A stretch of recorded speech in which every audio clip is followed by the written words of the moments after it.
அதிமுக கூட்டணியில் பாமக தேமுதிக இணைவது உறுதியாகியுள்ளது. நாளை மறுநாள் பாமக தேமுதிகவுடன் கூட்டணி ஒப்பந்தத்தில் அதிமுக கையெழுத்திட இருப்பதாக தகவல் வெளியாகியுள்ளது. நாடாளுமன்ற தேர்தல் கூட்டணி தொடர்பாக வணக்கம், இது தேர்தல் திருவிழா. நாடாளுமன்ற தேர்தல் தேதி நெருங்கிட்ட நிலையில தமிழ்நாட்டோட அரசியல் களம் நாளுக்கு நாள் பரபரப்பா மாறிட்டே வருது. அரசியல் ரீதியான விமர்சனங்கள், பரப்புரைன்னு தமிழ்நாட்டில் நடந்த முக்கிய நிகழ்வுகளை இந்த தேர்தல் திருவிழா நிகழ்ச்சியில பார்க்கலாம். திமுக கூட்டணியில காங்கிரஸ் கட்சி போட்டியிடுற 10 தொகுதிகளுக்கான பட்டியல் அதிகாரப்பூர்வமா அறிவிக்கப்பட்டிருக்கு. அதே போல மதிமுகவுக்கும் திருச்சி தொகுதி ஒதுக்கப்பட்டிருக்கு. எடப்பாடி பழனிசாமி பக்கத்துல இருக்கும் 90% பேரு பதவிக்கு வர காரணமா இருந்ததாலும் தான் என்னைக்குமே பதவிக்கு பின்னாடி போனதில்ல தெரியுமான்னு பேசி இருக்காரு ஒரு அரசியல் கட்சியோட தலைவர். அவர் யாருன்னு இப்ப பார்க்கலாம். கடந்த தேர்தல்ல பாஜக கூட கூட்டணி வச்சதால தான் தங்களை மசூதிக்குள்ளையே விடலன்னு அதிமுகவை சேர்ந்த செல்லூர் ரொம்ப வேதனைப்பட்ட நிலையில, அப்படியா நாங்கெல்லாம் போன உள்ள விடுறாங்களேன்னு பதில் சொல்லி இருக்கிறாரு பாஜகவை சேர்ந்த ராமசீனிவாசன். 2 பேரும் தெரிவிச்ச கருத்துக்களை இப்ப பார்க்கலாம். நான் நின்னா மாநாடு, நடந்தா ஊர்வலம், படுத்தா பந்துன்னு பஞ்சு பேசி வாக்கு சேகரிச்சுட்டு வராரு வேலூர் தொகுதியில நிக்கிற நடிகர் மன்சூர் அலிகான்.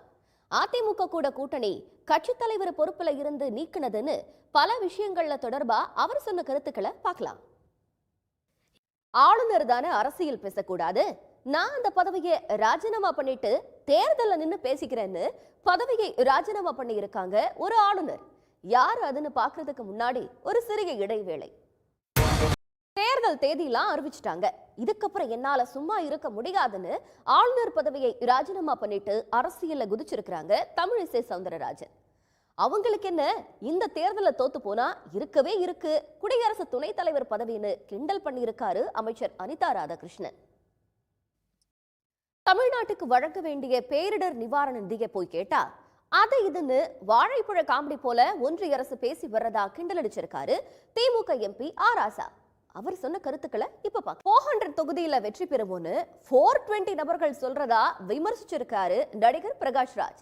சிக் மகளூர்ல செய்தியாளர்கள் மத்தியில பேசினவர், நாடாளுமன்ற தேர்தல்ல பெரும்பான்மை கிடைக்கிறதுல தான் சிறிய கட்சிகளை உடைக்கும் வேலையை செய்யறதாகவும் அவர் பேசியிருக்காரு.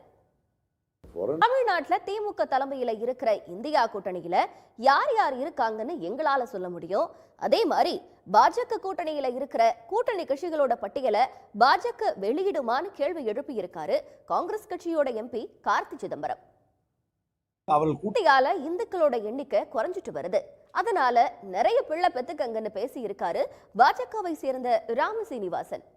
பொண்ணு பார்க்க போகும்போதே எத்தனை பிள்ளைங்கள பெத்து கொடுப்பேன்னு இன்டர்வியூ வைங்க அப்படின்னு சர்ச்சைக்குரிய வகையில அவர் பேசியிருக்காரு. தேர்தல் களம் சூடுபிடிக்க தொடங்கிடுச்சு. இனி வர நாட்கள் நடக்கிற அரசியல் சுவாரஸ்யங்களை தெரிஞ்சுக்க தேர்தல் திருவிழா நிகழ்ச்சியை தொடர்ந்து பாருங்க. நன்றி, வணக்கம்.